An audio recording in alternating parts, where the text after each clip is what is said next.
si vamos a mirar el anexo 3, y vemos acá las tablas, ya la vamos a analizar la tabla con más detalle, pero en la última columna que dice efectos críticos, ahí están relacionadas lo que podríamos decir la clasificación A con la clasificación C. La clasificación C es la que usa la legislación, o sea, la que usa el anexo 3, pero en esa columna 7 utiliza las categorías de esta clasificación.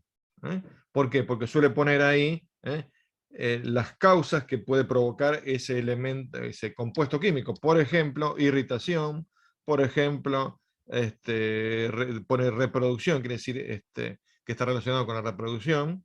Puede poner, por ejemplo, pulmón, anoxia. Entonces, está relacionando de una forma concreta estas clasificaciones. La segunda clasificación que vimos, la B, está relacionada con las tomas de muestra, o sea, cómo elegir los filtros o los instrumentos para la toma de muestra. ¿Está? Bueno, ahora lo voy a hacer rápido esto acá, porque ustedes lo tienen para leer. Ustedes lo tienen para leer acá en la misma diapositiva, y si no, en el material obligatorio, que es el análisis de cada una de estos subcategorías o categorías. ¿Está bien? Entonces, ¿a qué llamamos o a qué llaman irritantes? Inflaman las superficies de la... Voy un poquito más rápido con la dicción. Inflaman la superficie de las diferentes partes del cuerpo por su acción corrosiva. Esos son los irritantes. Pueden afectar la piel, pero la mayoría afectan las mucosas, o sea, las superficies húmedas del sistema respiratorio. Por eso les llamamos irritantes. Me pica la nariz, me pica la garganta. Eso es lo que uno suele decir. ¿Está? Bueno. Se pueden también dividir en primarios y secundarios. Algunos ejemplos: el cloro, el amoníaco lo puse en azul porque tengo las fotos acá arriba.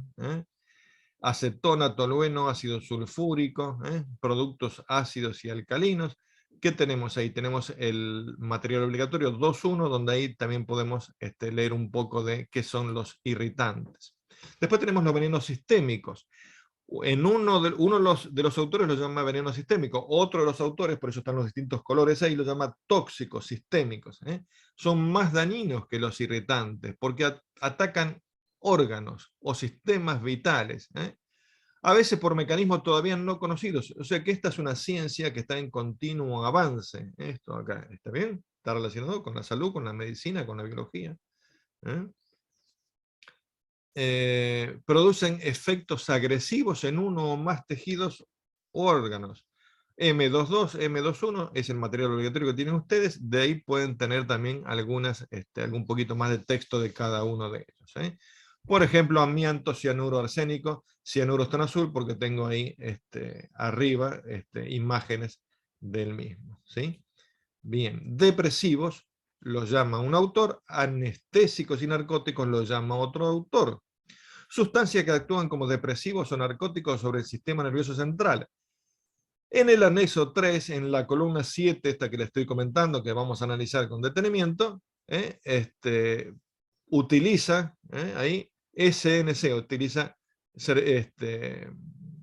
sistema nervioso central como un efecto crítico. O sea, ¿qué quiere decir? Que produce efecto, que el químico produce un efecto crítico sobre el sistema nervioso central. No utiliza el término depresivo o anestésico, sino que utiliza directamente sistema nervioso central. ¿Está? Asfixiantes. Evitan que el oxígeno llegue a las células del organismo. Cualquier gas tiene el potencial de ser un asfixiante si se encuentra presente en cantidad necesaria para ocupar la proporción de oxígeno esencial en el aire. A ver, vamos a hacer alguna aclaración de esto. Asfixiantes. Podríamos considerar asfixiante el concepto de asfixiante desde dos puntos de vista. Uno es que el compuesto desplace el oxígeno. Ya lo vamos a ver nosotros, esto lo vamos a ver en la próxima unidad, vamos a hablar específicamente del aire, de la composición del aire. Tiene un 70 y pico por ciento, no digo los valores exactos para no complicarles, ya lo vemos en la unidad próxima. Pero el 79, bueno, ya lo dije, 79 de nitrógeno, el 21 de oxígeno y un 1% por ahí dando vuelta, el 78%, perdón, de nitrógeno, el 21% de oxígeno y un 1% ahí dando vuelta de otras mezclas, de otros gases. ¿Está? Pero si aparece otro elemento, o incluso si nitrógeno tiene una proporción mayor al 78%, el que va a tener una proporción menor va a ser el oxígeno. Entonces, ¿por qué puede ser asfixiante el aire donde estamos inmersos? Porque se desplazó el oxígeno. ¿Qué quiere decir? Que disminuyó el porcentaje de oxígeno. Esa es una característica, pero puede ser otra. Eso sería un asfixiante simple. Pero podría ser otra, podría ser un asfixiante químico. ¿Y cuál sería un asfixiante químico? Y algún elemento que interfiere con la oxigenación de la sangre en los pulmones o los tejidos del cuerpo. Por ejemplo, el famosísimo dióxido de carbono. Hay montones de casos de gente que perdió la vida por inhalar monóxido de carbono. Lo vamos a ver también en la unidad 3, esto acá, pero bueno, junto con la hemoglobina no deja que las células tomen el oxígeno, porque bloquea el oxígeno que llega a la célula, entonces se produce esa asfixia química. Entonces, repito, vuelvo para atrás, podemos hablar de asfixiantes simples o de asfixiantes químicos. También podríamos hablar de asfixiantes mecánicos o asfixiantes bioquímicos. Bueno, ahí tienen algunas cosas para ir leyendo. Por supuesto que estas cosas se dan en conjunto con otras. O sea, si estamos analizando un operario, un trabajador que está trabajando en un espacio confinado, como podemos ver ahí en la foto, tenemos que analizar una serie de características, que algunas tienen que ver con la seguridad, otras tienen que ver con la higiene, otras tienen que ver con la ergonomía, ¿está bien? Pero entonces, por ejemplo, este operario en un espacio confinado, uno tendría que analizar el riesgo de caída, el riesgo de asfixia, el riesgo de intoxicación, el riesgo de explosión e incendio, el riesgo de atrapamiento, el riesgo de electrocución, etcétera, ¿está? De los cuales señalen en rojo los que nos competen desde el tema de la higiene, que serían la asfixia y la intoxicación. Los otros competen desde la seguridad o desde otra rama, que tenga que intervenir ahí. Bueno, carcinógenos o cancerígenos, depende de un autor u otro, lo llaman de esa manera. Sustancias que causan cáncer o sustancias que pueden causar cáncer, porque acá estamos hablando ya de probabilidades generalmente. Hay sustancias que está determinado que aumenta la probabilidad de contraer cáncer. No es una relación directa, no es matemática. ¿Está bien? ¿Sí? Y los plazos son plazos enormes. Podemos hablar de 20 años o de 30 años entre la exposición, ¿sí?, y la aparición de un tumor cancerígeno. Bueno, esto es más complejo y el análisis se lo tenemos que dejar a los especialistas. El análisis. Nosotros nos tenemos que limitar a decir que si la sustancia es cancerígena, tomar las precauciones que tengamos que tomar, ¿está? Pero no hacer la evaluación. O sea, sí, la evaluación, perdón, la evaluación de la medición sí la tenemos que hacer y tenemos que actuar en función de lo que nos dice la legislación. ¿Está? Lo que no podemos o no estamos capacitados porque no hemos estudiado medicina ni materias relacionadas, es decir, bueno, aumentó la probabilidad, no aumentó la probabilidad, está, nosotros tenemos que basarnos en lo que dice la legislación.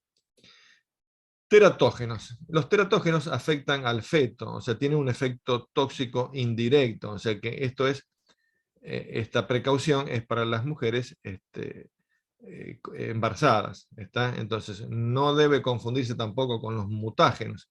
Los mutágenos atacan los cromosomas. Esto lo vamos a ver en la unidad 6, que vamos a hablar de radiaciones, ¿está? ¿Sí? Así que fíjense cómo se van relacionando, cómo se van concatenando los distintos temas. Sensibilizantes o alérgenos, repito, según qué autor le llaman de ese nombre, sustancias que producen reacciones alérgicas, reacciones antígeno-anticuerpo descontroladas, como podría ser, por ejemplo, las causadas por el dióxido de azufre, cuyas imágenes tenemos ahí arriba. ¿Sí? Y después tenemos, por ejemplo, partículas no clasificadas como tóxicos sistémicos. Y acá tenemos, y vamos a analizar un caso muy concreto en la unidad 3, nos vamos a dedicar un rato largo a analizar un caso que sucedió en España, pero tranquilamente puede haber sucedido acá, o tal vez sucedió acá y no tenemos los registros, relacionado con los asbestos o relacionado con los polvos del mármol artificial. ¿Está? Bueno, neumoconióticos, se depositan en los pulmones induciendo neumopatías, por ejemplo, la sílice cristalina, el amianto, el asbesto. El control se debe hacer a través de una placa radiológica de pulmones. Mutágenos, que decíamos recién, no confundir con los mutágenos. Los mutágenos actúan sobre el material genético, provocan alteraciones hereditarias. Repito, esto lo vamos a comentar un poquito más en la unidad 6. Bien, eso era con respecto a la clasificación, según qué cosa, según los efectos que causan la salud humana. Y esos efectos, el anexo 3 de nuestra legislación lo toma en la columna 7 como efectos críticos y los va detallando ahí para que nosotros tengamos esa correlación entre distintas clasificaciones. ¿Sí? Bueno, ahora vamos a ir a la otra clasificación, que era la clasificación según el estado de agregación de las materias, simplemente para tener idea de qué se tratan cada uno de estas categorías, y nosotros después podamos tomar la decisión de el instrumental para utilizar, los filtros para utilizar, y las precauciones o las tareas de control. Gases, pueden ser orgánicos o inorgánicos, comercializados para diversas aplicaciones o procesos. El oxígeno, por ejemplo, se comercializa para medicina. Con todo este tema del COVID, el oxígeno andaba por todos lados. Ahora, son sustancias que pueden pasar a estado líquido o sólido por efecto de la presión o temperatura. Esto tiene que ver con el cambio de estado de los materiales. O sea, podemos decir, un material en estado natural tiene tal estado de agregación, pero si yo le cambio las condiciones de presión o de temperatura, cambia su estado. No hace falta que abundemos con esto. Esto han visto ustedes seguramente en química, y si no, no sé, a ver, para decir algo. Una garrafa, vamos a decir, una garrafa. ¿Qué tengo adentro? Adentro de una garrafa tengo butano. Adentro de un tubo de 45 tengo propano. Adentro de un Zeppelin o de un tanque tengo propano también. Generalmente es propano comercial, es una mezcla, 95 de butano, perdón, 95 de propano y 5 de butano. No importa. Tienen distintas características, ¿cierto? Butano y propano. Ahora, ¿cómo está el gas dentro de ese cilindro, dentro de la garrafa? Está en estado líquido, porque está a una determinada presión, que no es muy alta tampoco. Estamos hablando de 10 kilos, menos, 7 kilos por centímetro cuadrado, o 7 bar. ¿Está? Si la liberamos al medio ambiente, cambia de estado, pasa de estado líquido a estado gaseoso y se expande 273 veces, o sea, cambia su volumen en una relación de 273, o sea, si tenía un volumen determinado, ahora el volumen como líquido, el volumen como gas va a ser 273 veces mayor. ¿Está? Entonces, ¿qué le estoy contando con esto acá? Y que simplemente pasó de una presión adentro de la garrafa, que puede ser, depende cuánto había dentro de la garrafa, cuánto líquido había, pero entre 3 y 7 kilos estaba adentro, por centímetro cuadrado, y afuera pasó a la presión atmosférica, más o menos 1,033 kilos por centímetro cuadrado, o sea, pasó de 3 a 1, la relación de presiones, y cambió de estado, pasó de estado líquido a estado gaseoso. ¿Está? Bueno, simplemente ese comentario nada más. Que entonces el tema de gases, bueno, depende de las condiciones en las que esté. Se expanden con rapidez y lo que hacen es, se mezclan también con rapidez en el ambiente, en el aire del ambiente. ¿Sí? Bien. En la bibliografía M22 tienen ahí dos casos, en el caso 9.1 y el caso 9.2. Uno es un aumento desmedido de nitrógeno y el otro es el nitrógeno como un riesgo. Son interesantes para leerlos, están explicados de manera sencilla. Yo se los recomiendo que lo lean. ¿Está? Uno es un escape de nitrógeno. ¿Sí? Bueno, seguimos, avanzamos. Vapores. ¿Qué son los vapores? Es la fase gaseosa de sustancias que normalmente se encuentran en estado líquido o sólido, pero bueno, vamos a ver líquido, a temperatura ambiente y presión normal. Esos son los vapores. Cuando un líquido se evapora, pasa a estado gaseoso y se mezcla con el aire. Cuando un líquido se evapora, el agua se puede evaporar y estar como vapor de agua dentro del aire que respiramos. De hecho, el aire que respiramos tiene un porcentaje determinado de vapor de agua, naturalmente. ¿eh? Bien, vapores. Nieblas. ¿Qué son las nieblas? Las nieblas son gotas de líquido en suspensión. ¿Por qué? Porque fíjense que yo fui poniendo acá, me olvidé de decirle esto acá, pero fui poniendo los tamaños, no sé si, en gases, hablábamos de los tamaños, hablábamos de los pesos moleculares, por ejemplo, acá en vapores hablamos de tamaños, la gota de lluvia tiene un tamaño de 2 milímetros, la gota de vapor de 0,02 milímetros, por eso está en suspensión en el aire, es mucho menor ese tamaño, con lo cual es mucho menor la masa, con lo cual es mucho menor el peso. ¿Sí? Eso era vapores, ¿no es cierto? Y ahora que me fui a nieblas, estoy hablando todavía de tamaños menores. 0,6 a 700 micrones, o micrómetros. ¿Está bien? Gotas de líquido en suspensión que se forman por condensación de una sustancia al pasar del estado gaseoso al líquido, o por fragmentación de un líquido en estado disperso. Por ejemplo, ahí lo que tenemos que son líquidos para herramientas de corte, o lubricantes para herramientas de corte. Entonces eso puede producir nieblas. ¿Está? Bueno, la niebla, si la está respirando el que está operando eso, salvo que tenga un elemento de protección adecuado o haya una protección adecuada en la herramienta, en el equipo.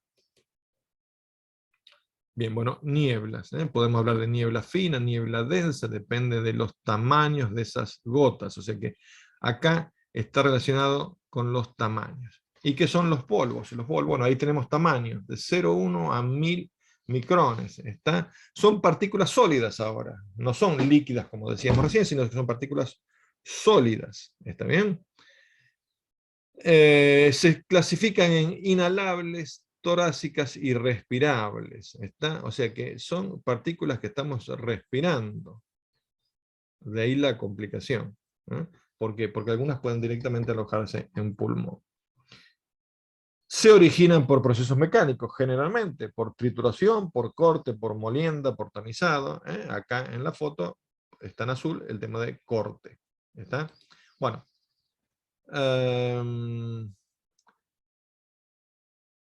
Algodón, por ejemplo. Acá hay equipos que están trabajando con algodón, y el algodón también puede producir un polvo muy fino que se puede inhalar. Los que trabajan con cartón corrugado, por ejemplo, con el troquelado, se producen ahí también polvos. Basta que uno suba alto a las instalaciones de un lugar donde, por ejemplo, de estos acá de elaboración de cartón corrugado, y mire cerca del techo, mire cerca del techo, y va a ver que hay una lámina de polvo que se depositó arriba de los elementos estructurales o arriba de las cañerías que están en altura, porque debido al polvo, por más que tenga elementos de aspiración o lo que sea. Bueno, esos son polvos, ¿está bien? Después tenemos humos. Los humos tienen otra particularidad, porque son partículas sólidas, pero que han sido vaporizadas a elevada temperatura. Partículas sólidas que han sido vaporizadas a elevada temperatura. ¿Está? ¿Sí? Bien. Se generan por condensación a partir de un estado gaseoso, generalmente después de la volatilización de metales fundidos. Por ejemplo, ahí tenemos elementos en una fundición. También en el tema de la soldadura se producen humos. Como ustedes verán, acá estamos viendo clasificaciones bastante variables, digamos. ¿Está? Bueno, partículas. Esto lo decíamos recién. Si hablamos de partículas, tenemos que incluir a todas. Tenemos que incluir a polvos, humos, nieblas, porque son todas partículas. O sea, esto depende de cómo querramos clasificarlo. ¿Se puede eliminar esto de las partículas? No, no se puede eliminar. ¿Se puede controlar? Sí se puede controlar.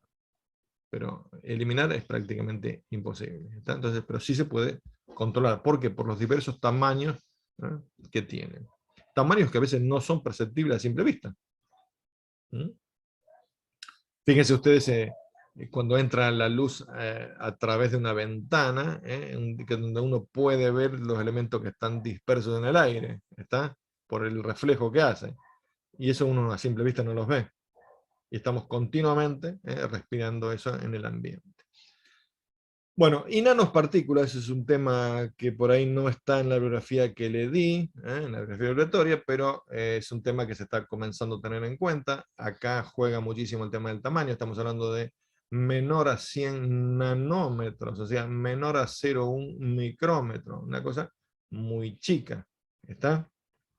Orígenes variados, la combustión de motores diésel, la fabricación de nanotubos de carbón o atmosférico por erupciones, ¿está? Y las nanopartículas se utilizan cada vez más. En medicina se están utilizando muchísimo. Entonces, bueno, si se utilizan y hay personas trabajando con nanopartículas, ¿qué efectos trae sobre la salud? Bueno, todavía no está del todo estudiado, ¿sí? De hecho, las legislaciones prácticamente no la tienen en cuenta, ¿sí? Pero uno debería tener en cuenta esto acá. Acá les dejé varios videos o links para que ustedes puedan ampliar esa información si les interesa. Estamos hablando de nanopartículas. Podríamos decir que son un peligro infravalorado. ¿Por qué? Porque todavía no lo estamos valorando. Ese es el tema. A tal punto que ese polvo fino que liberan los procesos industriales puede entrar en el interior del cuerpo e incluso llegar hasta el cerebro. Fíjense hasta qué grado podemos llegar. Pero bueno, eso es cuestión de que la ciencia avance y que las legislaciones vayan teniendo en cuenta si es que hace falta tenerlo en cuenta. No, si no hace falta, no. Y aerosoles. Bueno, aerosoles decimos que podría ser una clasificación global, donde uno después habla de aerosoles sólidos, aerosoles líquidos. ¿Está bien? Bueno, entonces esta es otra forma de interpretarlo. Pueden verlo en M02 o en M22, que es la tabla que tenemos acá. Dispersión de partículas sólidas o líquidas en un medio gaseoso. ¿Está? Bueno, esta es, acá está como lo podemos subclasificar, los sólidos en polvos y húmedos, polvos y humos, perdón, y los líquidos en nieblas y neblinas, y ahí están los tamaños de los elementos. ¿Está? Bueno, esto es lo que quería contarles. Lo hice un poquito rápido, pero ustedes lo tienen ahí para analizarlo.